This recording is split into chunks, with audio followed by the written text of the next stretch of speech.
There you go. So I decided to exit the house. I mean, So, exit from underneath. Yeah, so I mean, there's the example of the stealth gameplay that we're talking about, and now you have to enter through the window, which is there. So the guy actually found me once he saw me going into the house. So another aspect of the game that they have is, oh, that's a pretty bloody scene there. You can close a door and you can actually brace it, so the enemy won't be able to open it. So the game does feature some really cool innovation from other stuff. Oh, he's shooting at me. I mean, it's definitely a type of game that you don't see very much of, Yeah. which is probably half the reason why. I mean, we're having difficulty playing it.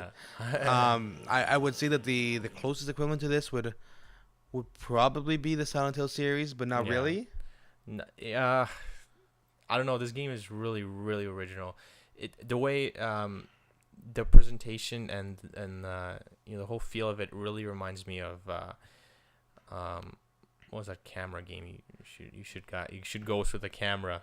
Fatal Frame. Fatal Frame, yeah. Because obviously it does take place in like Japan and stuff like that, and has a really Japanese feel to it as well. Mm-hmm. But as far as Silent Hill goes, the game is creepy, so I guess. Oh, you can hide inside that the closet. Okay, so let's do that. Which is Metal Gear Solid. Yeah. So after I knock the guy out, I'm supposed to put him in there, so the other bad guys can't find me. Yeah. Oh, can't find him. Sorry. So I can take a look around. You're in ninja mode right now. Yes, I am. Pull out your katana. But the atmosphere in the game is really, really good. Like the graphics, they're subpar. Like I say, they're average. They look better than the PS2, but it's nothing compared to the higher quality titles on the PlayStation. But still, the art direction is done really well, as you can see there, and on the right. I mean, that's a bloody scene like you haven't seen before. So we'll see what happens here. So you guys can obviously hear my heart beating, and so it seemed like he looked directly at me, but can he see me? No, he can't. It's dark in there, so So, I mean, the cool thing about this is, I mean, it's kind of play as you go, and you learn. It's very much trial and error, which is exactly what I was saying before. When I played the PS2 version, it's part of the reason I quit, because I couldn't figure it out, and I just didn't want to bother. Yeah. But so here it's showing me what the cop is seeing, so it kind of gives you clues as to where he's going and where you can go. The one problem is that this, like Alex said, it's trial and error. I have no clue whatsoever where I'm supposed to go after this. So it says, give me a sub goal, quietly sneak past the police officer. But where am I supposed to exactly go is I have no clue. So here you can see him looking around, and the red crosshair is him, and the blue crosshair is me. Okay, so I guess I actually met the sub goal, and I have to escape out the back door. Which, do you know where the back door is? my assumption would be it's in the back. Yes. Beyond that, I haven't the foggiest. More so sake bottle though. Sake bottles, obviously, they like their sake there. They're Japanese, so. Yeah. Not that sake is definitely one of my favorite drinks. It is. So that's the window. So that's the window that I went to first, and I think I was just noticed. Is that correct? I think that does mean you're noticed. Yeah.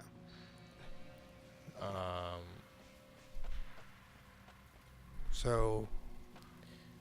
Again, darkness. Is that the back door that ooh, shovel. Now you got a melee weapon. Definitely stronger than the sake bottle.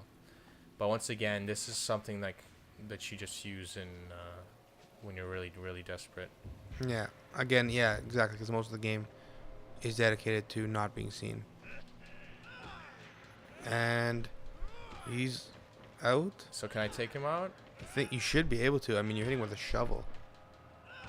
So I'm just smashing the square button, and so I just put the shovel through his chest. So bonus. So combat, definitely interesting. Felt visceral, I think. Yeah, it was. It felt like I was there. And now he's having his Hamlet moment. What have I done? Yeah. Or more like Romeo and Juliet. Well, either way, it's a tragedy. Okay, so. Oh no! Survival. Can you survive the horror? So obviously putting a shovel through his chest didn't work too well, but Apparently kicking him does. well, it seems like he died one way or another. Which we'll take. Yeah. So they took the easy way out, killed the enemy through an in-game cutscene. Yeah. It works. It works totally. So Anyways, mission accomplished. so that's pretty much Siren. Yeah. It's definitely a game that you need to try for yourself. Yeah. It won't be for everyone, and you need to have a little bit more patience. Yeah. But if you can get past the trial and error gameplay, it definitely has something a good experience for you. Yeah. So I guess the way you can look at it, if you like Silent Hill games, because of their creepiness and the scariness and stuff like that, you can definitely pick this up, and especially if you like stealth element as well. Play it in the dark, play it with surround sound. I think you'll like it. Definitely is creepy. Even that is pretty creepy. Very Silent Hill. in the presentation, definitely creepiness and stuff like that. Yeah, for sure. So let's finish watching this cutscene because I kind of want to see what happens. We still have a few minutes to go through. So I mean, in comparison to say the newer horror standard games, Resident Evil 5 and Dead Space, definitely a de-emphasis on action. Yeah. And more of an emphasis on hiding. And he's back apparently, and they're kind of having more of a ritualistic dance, is what I'm thinking right now. Here comes the siren. So that looks awesome. He has I just died. Well, I'm sure there's more to it. There's always more to it. And there you go. So you can always see these things in your archive, I guess, once you start watching. It gives you like background story, maybe some clues to the next episode. Yeah. That type of thing. And the one thing is like they don't remove this even for the disc, which is a little bit annoying. Yeah. But I mean, they did that in Alone in the Dark as well. That means anything. Which was a great game. Best game ever. Definitely. So I unlocked episode 2, and I'd show it to you guys, but we're slowly running out of time. And you want to play it yourself anyways. Exactly, yeah. Without having to tell you guys about it. Yeah. Anyway, that's about that. Thanks for listening. Thanks for watching. Play with no hands, quick look. And what were we looking at? We were looking at Siren, new translation for PS3. Thank you very much, guys. Have a good one. Bye-bye. Bye-bye.